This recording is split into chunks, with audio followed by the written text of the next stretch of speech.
Hello friends, welcome to my channel. আজকে আমি চলে এসেছি এটা নতুন রেসিপি নিয়ে আছে, ফুলকপি পনির রেসিপি। সেই জন্য প্রথমে পনির নিয়ে নিয়েছি, সেদ্ধ আলু, ভাপানো ফুলকপি।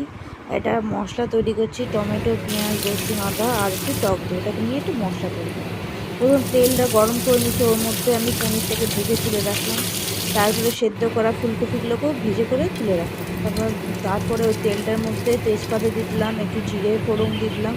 তারপরে আমার যে পেস্টটা তৈরি করেছিলাম সেটা অ্যাড করে দিলাম।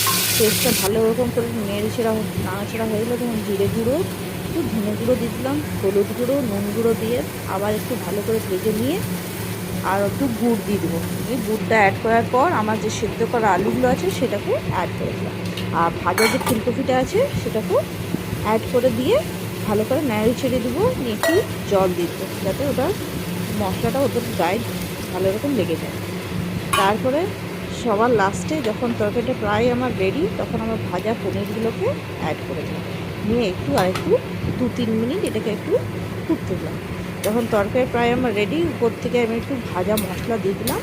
আমার তরকারিটা একদম রেডি টু সার্ভ এখন। দেখুন, আবার দেখা হচ্ছে আপনাদের সাথে নেক্সট ভিডিওতে।